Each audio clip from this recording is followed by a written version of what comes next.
21শ শতিকা কথা ধৰণী বৰগোহাঁই আবৃত্তি স্বাগতা ফুকন। এয়া 21শ শতিকা।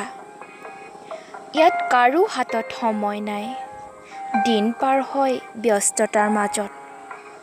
ইমানেই ব্যস্ততা সময়ে হাৰ মানি ৰয়। এয়া 21শ শতিকা। পৃথিৱীখন সৰু হৈ পৰিল, চিনাকিবোৰ অচিনাকি হৈ পৰিল। জাতি ধৰ্মৰ ভেদভাৱ কমি গ'ল, কিন্তু হেৰাই গ'ল পুৰণা সংস্কৃতি। এয়া 21শ শতিকা।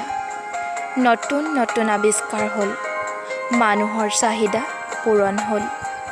ধনীৰ সুখ বাঢ়ি গ'ল, দুখীয়াৰ দুখ কম নোহোৱা হ'ল। ইয়াতেই হেৰাই গ'ল মানৱতা।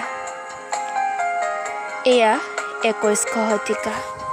জীৱনৰ অৰ্থ হেৰাই গ'ল, জীৱনৰ উদ্দেশ্য নাইকিয়া হৈ গ'ল।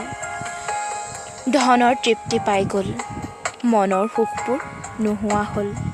এয়া 21শ শতিকা।